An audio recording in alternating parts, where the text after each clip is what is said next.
अरे जब से इस कैदी नंबर 804 ने तोशाखाना से घड़ी उठाकर फरोख्त की है ना, तब से इस मुल्क और कौम के हालात ठीक नहीं हो रहे। देखो महंगाई कहाँ से कहाँ पहुंच गई है भाई। हाँ भाई, ठीक कहते हो। पहले कितना अमन व अमान था, एक चिड़िया तक पर नहीं मार सकती थी। ये तो अच्छा है कि बब्बर शेर शरीफ और जरदारी जियाली जिंदा हैं। इन दो खानदानों ने इस मुल्क को बचाया हुआ है भाई, वरना आज ये मुल्क कहाँ से कहाँ पहुंच चुका होता। हाँ हाँ, और क्या। देखो ना, हमारे बब्बर शेर का बाप मजदूर था। एक मजदूर के बेटों ने शबाना रोज मेहनत करके कहाँ से कहाँ पहुंच गए। चंद ही सालों में आधा लंदन खरीद लिया है भाई। इतना मेहनती और ईमानदार खानदान है, जिसे ये कैदी कहता है कि ये चोर हैं। अरे मेरे महबूब लीडर के पास भी तो कुछ नहीं था, सिनेमा के टिकट बेचता था बेचारा। उसका एक रिश्तेदार तो साइकिल पर दूध बेचता था। आज उसका सारा खानदान एमपीए और एमएनए बन गया है भाई। उसकी पार्टी का एक वर्कर मीटर रीडर हुआ करता था किसी जमाने में, चंद ही बरसों में अरबपति बन गया। इतनी दौलत कमाई के पाकिस्तानी बैंकों में जगह कम पड़ गई, मजबूरन उनको बाहर मुल्कों के बैंकों में रखना पड़े सारे पैसे। ये सारा शबाना रोज मेहनत का नतीजा है भाई। देखो बाजवा साहब ने भी कमाल कर लिया, 3-4 वर्षों में 1100 अरब रुपए कमा लिए। अरे तुम बाजवा साहब की बात करते हो, वो तो बड़े ओहदे पर था ना। हमारे कमिश्नर देख लो, डिप्टी कमिश्नर देख लो, पुलिस के अफसरान देख लो। अरे जिनकी 60-60, 70-70 हजार तनख्वाहें हैं, उन्होंने लंदन और अमेरिका में जायदादें बना ली हैं भाई। जबकि लंदन वाले खुद इतनी प्रॉपर्टी नहीं खरीद सकते। ये सारा शबाना रोज मेहनत का नतीजा है भाई। अरे याद आया, गिलानी साहब की बीवी ने भी तो हीरों का हार उठा लिया था ना तोशाखाना से, जो पाकिस्तान के सैलाब जदगान को दिया था तुर्की की खातून अव्वल ने। अरे भाई, अब सैलाब जदगान सोने या हीरे के हार का क्या करते।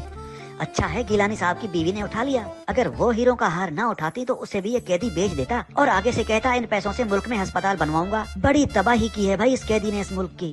अरे हमारे ईमानदार मजहबी और मोहब्बे वतन लीडरों ने सारा मुल्क बेचकर भी लंदन, दुबई और अमेरिका में प्रॉपर्टीज खरीदी हैं, जजीरे बनाए हैं, सारा कारोबार बाहर सेट किया है, लेकिन मुल्क का एक रुपया तक जाया नहीं किया। ऐसे होते हैं लीडर, और इसे कहते हैं सियासत। हाँ भाई, क्यों नहीं। अपने औलाद के लिए शबाना रोज मेहनत करके पता नहीं कहाँ कहाँ से कर्जे लेकर भीख मांग कर अपने आने वाली नस्लों के लिए बाहर मुल्कों में पैसा जमा कर रहे हैं भाई। और एक वो है कैदी जिसने एक घड़ी बेचकर मुल्क को मुश्किल मोड़ में फंसा दिया। अरे उसे सियासत के अलिफ बे का नहीं पता भाई, तुम क्या बात करते हो। देखो तुम जैसे बेअकल को भी ये बात समझ आ गई, लेकिन उस कैदी को ये बात समझ नहीं आ रही। अरे वो सब समझता है। अरे क्या खाक समझता है, कहता है ये सारा कर्जा और भीख में लाया गया सारा पैसा इस मुल्क और गरीब आवाम का है। कर लो बात, आज लाखों पाकिस्तानी अगर पूरी दुनिया में शबाना रोज भीख मांग रहे हैं, तो क्या वो सारा पैसा आवाम का हो गया? बिल्कुल नहीं। और तो और कहता है मैं मुल्क में यूनिवर्सिटीज बनाऊंगा। कर लो बात। अरे तुम यूनिवर्सिटीज की बात कर रहे हो, वो कैंसर अस्पताल बनवा रहा था। कहता था अमीर और गरीब का एक ही अस्पताल में इलाज होगा। अरे हमेशा पागलों वाली बातें करता था। और फिर कहता है सारा कसूर जरदारियों और शरीफों का है। अरे हमारे बब्बर शेरों ने तो बरसों से चलते हुए कारखाने बंद करवा दिए। अरे अच्छा हुआ ना, मुल्क पर बोझ थे ना। देखो कॉलेज, स्कूल, यूनिवर्सिटी तक बंद करवा दी हमारे महबूब लीडरान ने। कितना पैसा बचा लिया इस मुल्क और कौम का, और इस सारे बजट से अपने लिए दुनिया की महंगी तरीन गाड़ियां खरीद ली। ऐसी गाड़ियां कि जिनका एक एक टायर 4-4 करोड़ का है। अब ये तरक्की नहीं तो क्या है। अरे बंद पड़े हुए पावर प्लांट से कैपेसिटी के नाम पर खरबों रुपए कमा लिए हमारे इन दो खानदानों ने। अब अगली बारी उनकी औलाद की है भाई। देखो हमारे महबूब लीडरान के पास कैसे कैसे जदीद तरीके हैं पैसा कमाने और पैसा जमा करने के लिए। कितनी फिक्र है इनको मुल्क और कौम की। और वो कैदी ऐसे नायाब और ज़हीन इंसानों को कहता था कि ये सब चोर हैं और उनको उल्टा लटकाऊंगा। अरे जब चोरों को उल्टा लटकाएगा तो इस कौम और मुल्क को कौन चलाएगा? अरे बाहर से कर्जे कौन लेगा? लंदन में फ्लैट कौन खरीदेगा? पागल कहीं का।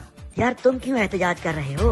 अरे भाई मेरे बिजली का बिल ज्यादा आ गया है, इतनी बिजली तो मैंने इस्तेमाल ही नहीं की, बस इसलिए एहतजाज कर रहा हूँ। और तुम किस लिए एहतजाज कर रहे हो भाई? यार मेरी बेटी एक मिनिस्टर के रिश्तेदार ने अगवा कर ली है, इसलिए। बस भाई, अगर इमरान खान ने ये घड़ी ना बेची होती ना, तो आज हमारा बिजली का बिल भी ज्यादा ना आता